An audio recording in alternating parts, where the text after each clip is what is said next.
So in a moment, I'll go down the line, well, not exactly in order, but I'll get each of our panelists to introduce themselves and answer the first question at the same time, which is, how have consumer media habits changed in the last few years, and what does that mean for TV planning? So Steph, can you just kick us off with that?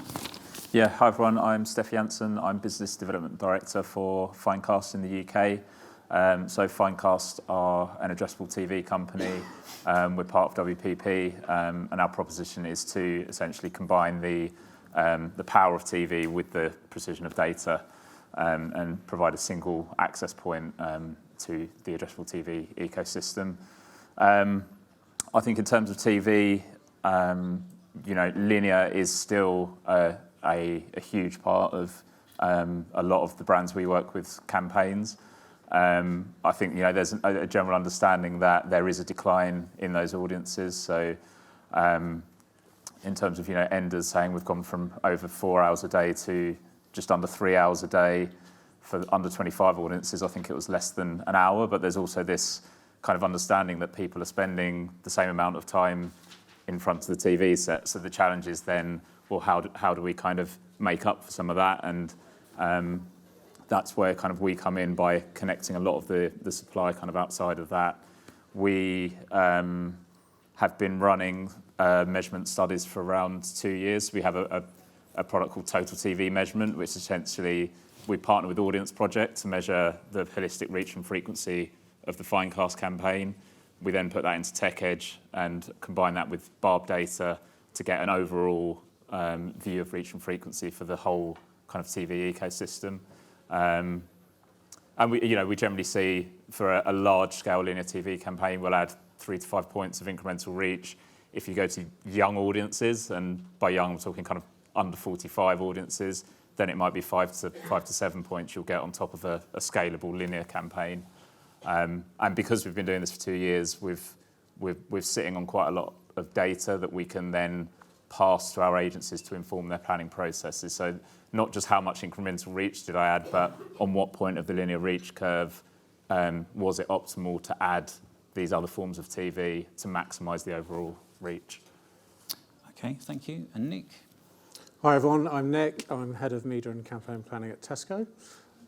You've asked about viewer changes and viewer trends. So I had a quick look at the latest ThinkBox data, and people are watching 5 hours and 5 minutes of video per day in 2021 on average. Now that is massive. I don't know about you, but other than sleeping and maybe working, that's probably the biggest thing that any single person does. So a huge amount of video viewing, which I think is really exciting for brands. But obviously that's atomizing and it's fragmenting.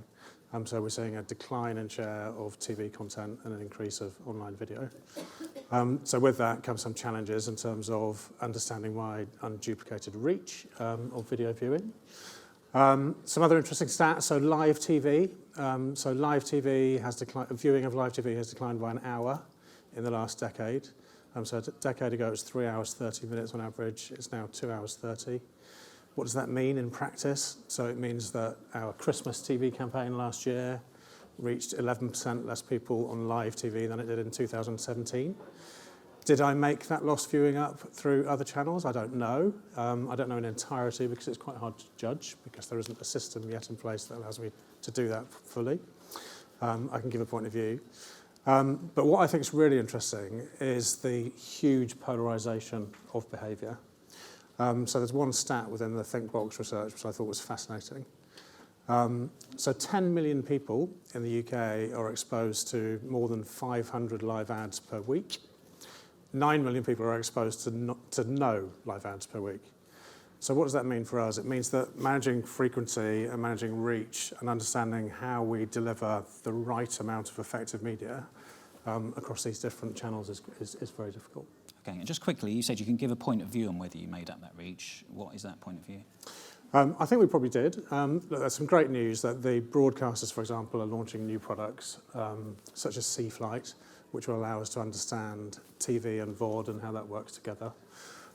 We, as many other advertisers are doing, are pushing for that to go further and are very supportive of an ISBAR project called Origin, which is looking to generate unduplicated reach across all video platforms. So we've got proxies in place that we work with our media agency to try and assess what lost reach is, but it is proxies at the moment because we don't have a single source system. So that's the one thing I'd actively encourage is rapid development of that. Okay, and Claire? Hi everyone, I'm Claire from Channel 4. So I'm going to go back to actually the very first panel today in order to answer that question. And we love to pigeonhole in this industry. You know, at the very start today, for those that weren't here, they were talking about media agencies, creative agencies, digital, all being pigeonholed. And I think the same can be true of the total AV and screen kind of market at the moment, and we put things into those kind of compartmentalized sort of boxes in order to help us plan. But sometimes I don't think it helps us get the best out of that ecosystem, and to Nick's point, the atomization of that is true. So one of the things that I would kind of encourage people to do is find the convergence, find the thing that is important to your market, to your audience, what that actually is a commonality between all these things. So I'll give an example, because it's quite unfair to say that and then not give an example. So one of the things that I think is incredibly interesting is the importance of the big screen. And we are seeing that regardless of what you're watching, what platform, and let's be honest, when you're sat there in front of a TV, you don't care if it's a connected TV, if it's a BVOD, or if it's linear. You don't care. You're just watching TV. So, for example, you know, in the latest Barb data, 85% of all viewing, and that is also including social platforms, is on the big screen. So that's a point of convergence with your consumers that is actually a really interesting start point for planning this ecosystem, as opposed to starting to think about planning it. And the last stat I'll give, and I promise it's the only one I'll give because I'm not very good with numbers, as an ex. So is that, you know, on all four, 73% of our BVOD is viewed on big screen. So actually, people tend to think of BVOD as separate to linear, but actually, in the viewer's eyes and the way it's been consumed, it's exactly the same thing. Yeah, that's a massive figure, isn't it, for BVOD on big screens. So, Elizabeth? Yes, hi, I'm Elizabeth Anyebner. I'm co-founder of 16 by 9, which is a media agency that's particularly targeted on TV and everything around TV and total TV, as we like to sort of say. And certainly agree with Claire in sort of this whole sort of polarizing and sort of compartmentalizing things. You know, it's linear TV tends to stick in my throat now when I talk about it, because it is more than that, you know, BVOD and all the other things that we look at there. So our clients tend to be those who are new to TV, actually, so it's very, very important what we do, as well as those who are looking to scale up and those who are lapsed. I think what's great about what we're in now, and sort of certainly the way things have changed, is it's certainly thrown up everything in the air. The pandemic has certainly done that.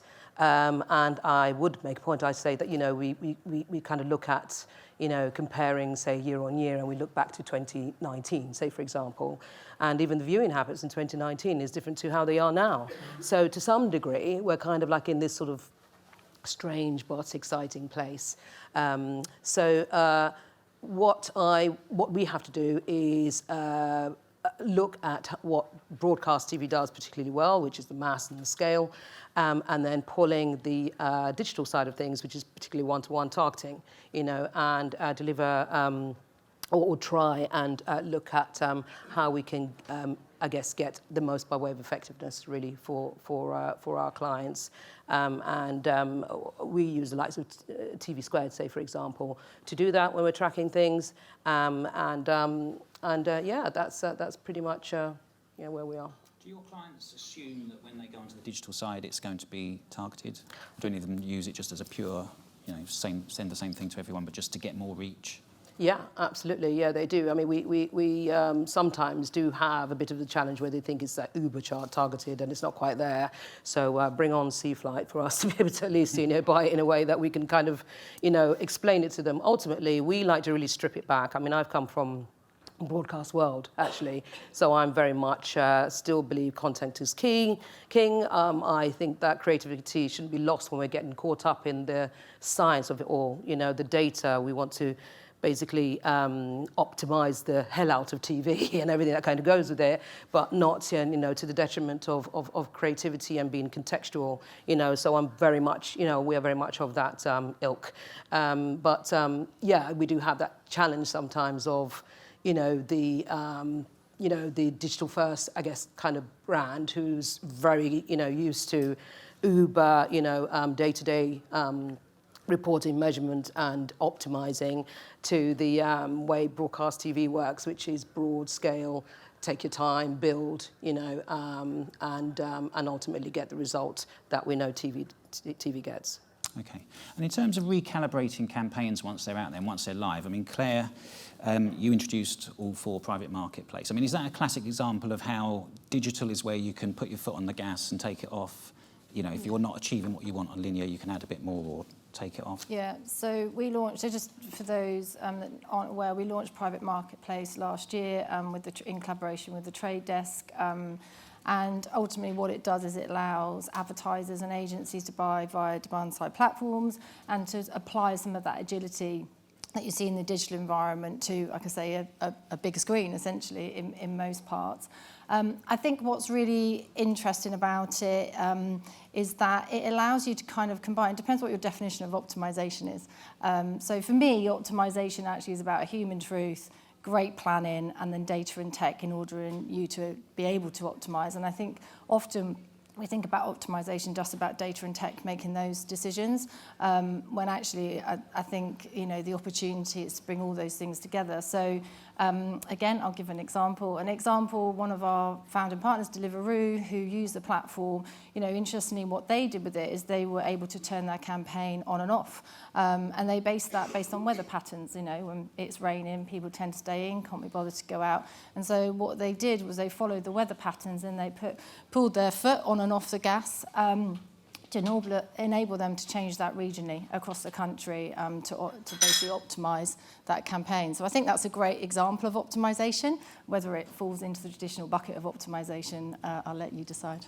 Okay, Nick, I know you quite like the private marketplace. So, I mean, is that the kind of thing you want to see more of? I think for us, it's always a balance. So it's a balance between broad reach activity.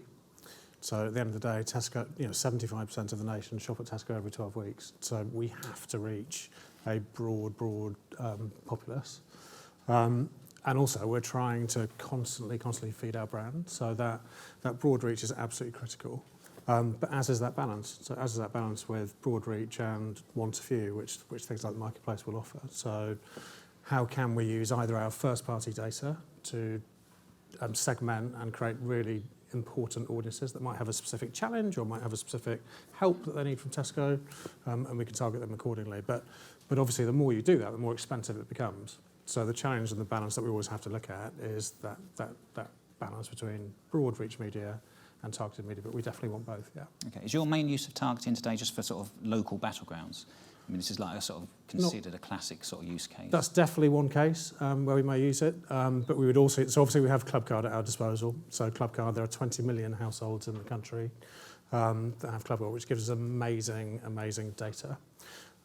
So one way that we might use data is to create an audience based on people's shopping behaviour.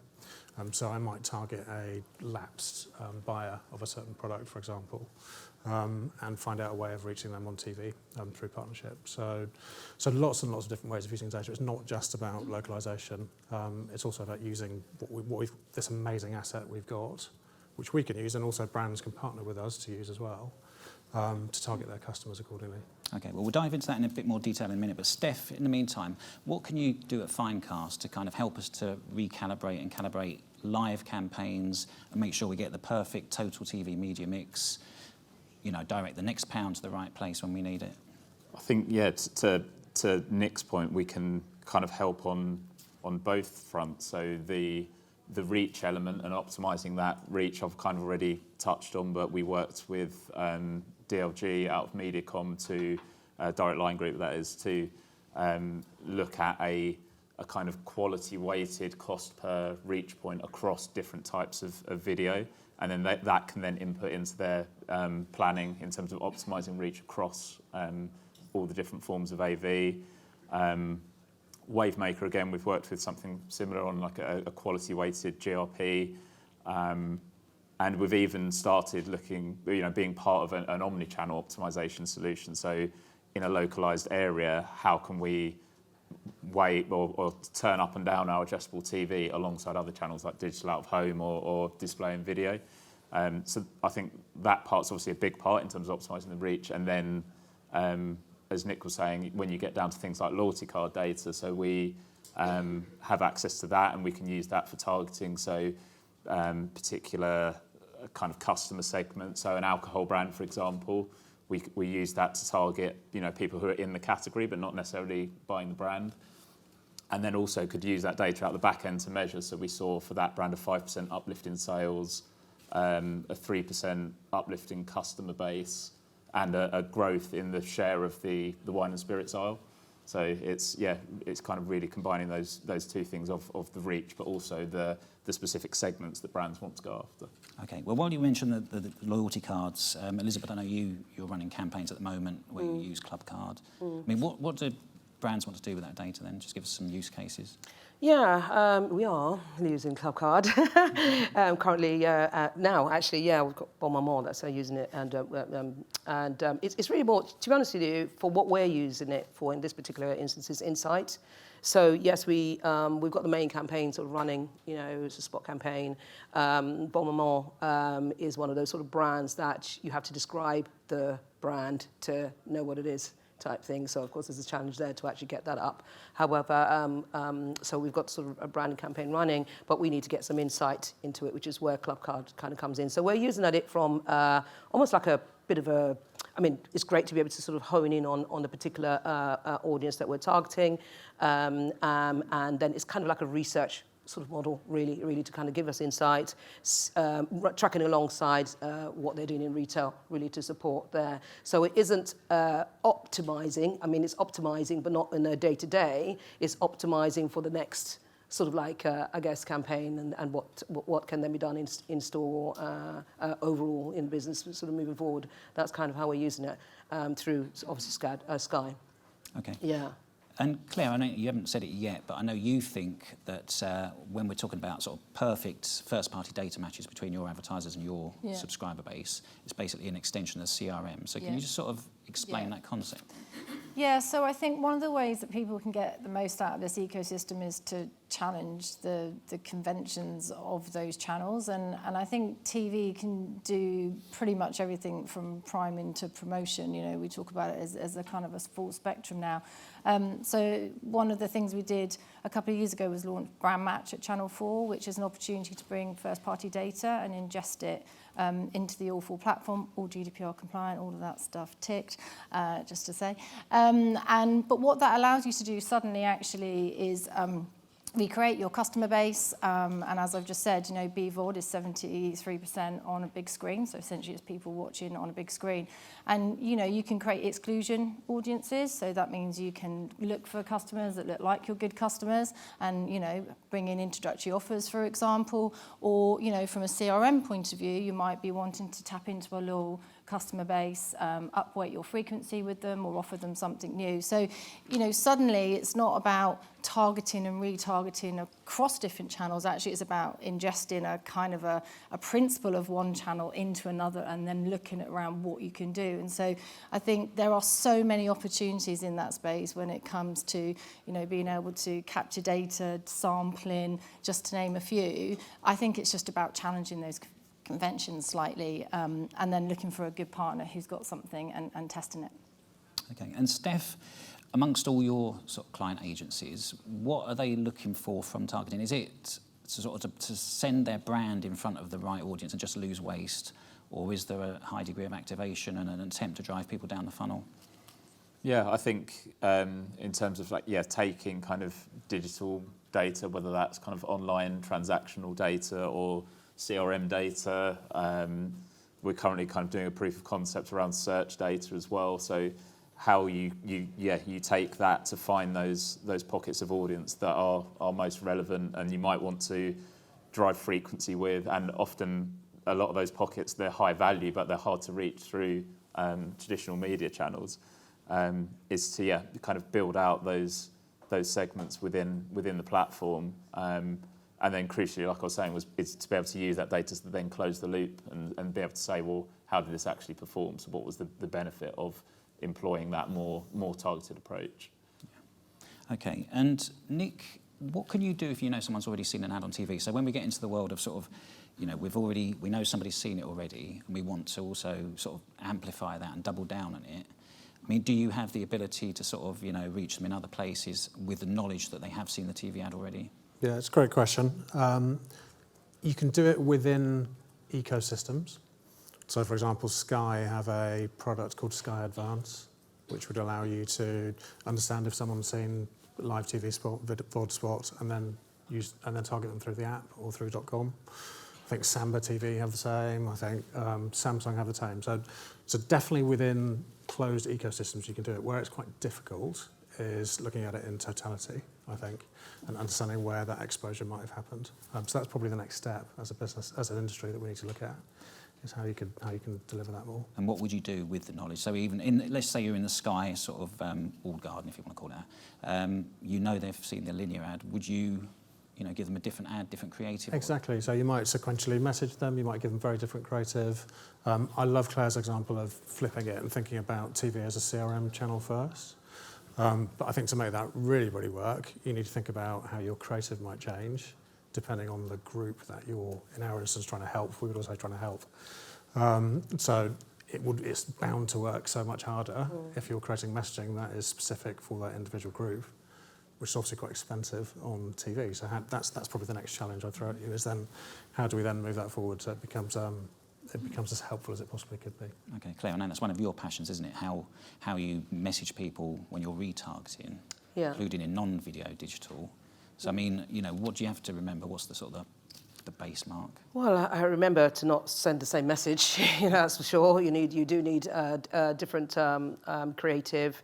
I'm ex-Sky. I used to work at Sky. Actually, we used Sky Advanced to actually retarget sponsorships. It's not only just about sort of spot, So someone sort of seen a sponsorship, and then you come back with, sort of another message that may, invite sort of engagement. I come back again to that kind of sort of creativity. When I say creative, it's not just about pretty pictures. It's about actually being creative in the way you're sort of responding and being really, I suppose, grown up, I suppose, and deep in the way you're kind of communicating. So the retargeting, because I don't know about you, I mean, there's nothing more annoying than you get a message, you actually, or an ad, you actually go and buy the ad, and then you subsequently get a message asking you to buy the ad, or following you around is the most annoying thing. So it's actually, to ensure that we kind of do that properly intelligently. Okay, and Steph, amongst your agency clients, what do people do when they want to retarget? I mean, you're a fan of QR codes, aren't you? So we're starting to test QR codes, and again, I think that the benefit of QR codes is it breaks you out of those closed ecosystems, because it's unfortunately over the last couple of years now quite a widespread behaviour, and anyone with a smartphone camera essentially can access that. So it's nice in that it works across kind of any ecosystem. It allows people to access it on their mobile while watching the TV, which we know is a very common behaviour. It's kind of early days still. I think in the UK it's a more established behaviour in the US in terms of with TV, but we're starting to learn, I think that's kind of step one in terms of interaction with TV. Obviously, I think it probably gets more interesting in the future when we look at things like voice as a more natural way to integrate with the TV than holding your phone camera up. But I think for now it's a good step, and there's obviously opportunities you can drive off the back of that scan, so whether that's commerce, whether that's potentially AR experiences, and like I said, we're at the very kind of early stages of that particular journey. Okay, now I'm going to open up to the floor in a moment. Before that, I'm just going to ask each panellist about the ad innovations that they really like or think are exciting at the moment. So Claire, let's start with you on that one.